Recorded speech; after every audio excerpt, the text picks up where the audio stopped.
Well, I think the state of education in the United States today is fair.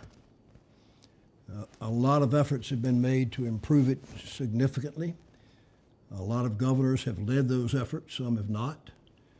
But we need to do so much more. If we're going to be economically competitive and win in the world economy, we've got to have great education, and governors have to lead it.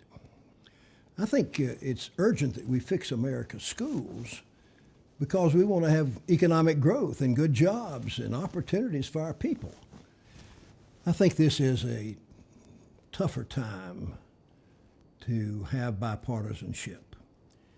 When I was governor, I worked very closely with Republicans. I was a Democrat, I'm a Democrat. We did a lot of work together. And under George W. Bush and No Child Left Behind, there was great support both behind that program and I think in the states where the governors were leading the efforts to see that children weren't left behind and that they did very well. So I know there are a lot of things. You've got all the television stuff and all the extremes in both parties. But this can be a time, and especially now that the Congress has said we have an act that says every student should succeed.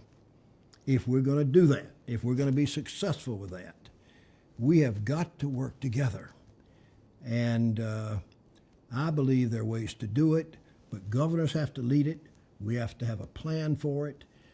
We have to focus on the things that are needed, particularly great teachers, good technology, all of those things, and good early childhood.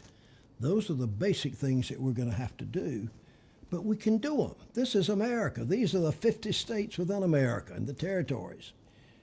We can get this right, but governors have to understand that they are the leader. Education is a matter of getting ready for a strong economy and good jobs. It's also a matter of helping students, all students, have a chance to succeed.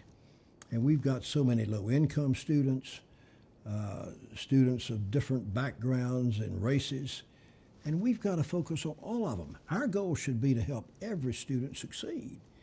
And if there's schools that don't have the resources to have successful principals and teachers and technology, then we ought to put more resources into those schools.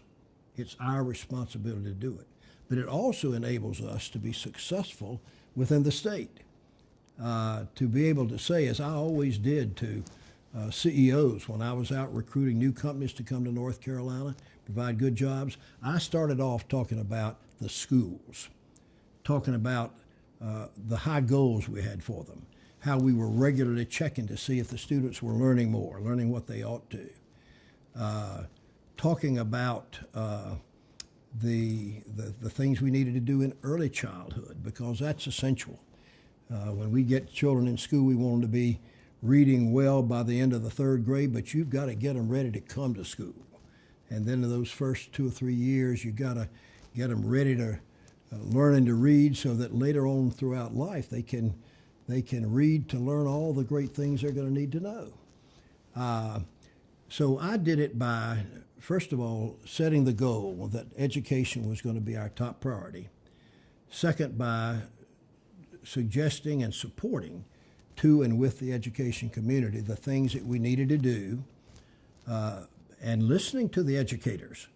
Governors need to listen to teachers. They need to listen to principals. They need, of course, to listen to parents about what needs to be done. But you have to figure out how to be successful. And so it's not enough for a governor to just say, I'm for education, but we can cut back on the resources we put into the schools. That absolutely will not work. We have to put enough resources in. We've got to have well-paid teachers who are very good at teaching. We've got to have the kind of technology that's necessary. If we'll do all these things, then every governor's state will be successful. They will be able to develop new companies on their own, of their people. They'll be able to attract companies to come in. You've got Amazon today looking at states all across the country in terms of where they're going to put another home, a second home. Tens of thousands of jobs. But the number one thing Amazon's going to be looking for will be bright, well-educated, productive, creative people. And you get that by having good schools with good teachers, and that's going to take resources and leadership, and governors have to be the top leaders. As the governor of North Carolina, during 4 terms, I always had the strongest relationship with the CEOs of the top companies and the smaller companies across North Carolina.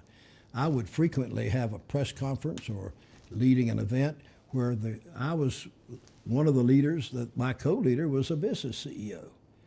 And they are the ones who will tell parents that they need to have a good education for their children, that they need to put the resources into schools and to have high goals and measure how they're doing. Hearing it from a business leader a lot of times makes a greater impression on people than it does coming from somebody in politics. I had a business group that I met with 3 or 4 times a year, hours and hours on end, listening to them, planning together about what we would do. That's the way to get people understanding and responding on having better schools. When they hear their governor say it, and they hear respected business leaders who have the jobs in their community say, that's right, we need to do it. It's going to take a lot of doing, and it's not going to get done in Washington, D.C., though I think Washington ought to help and not hurt. But it needs to be done in 50 states. It needs to be led by the governor. It needs to be supported by the legislature and the PTAs and local school boards and people all over. But we can do it. And if we don't put education first, and if governors don't learn how to give it leadership and are willing to give it their own time and effort and their own strength, it's not going to happen. If the governors do it, it can happen. It happened in North Carolina during the 4 terms I was governor, and I hope now that Washington is not going to be so involved. The governors in 50 states will say, all right, it's our business. We want every student to succeed, and we're going to lead it and make sure it happens.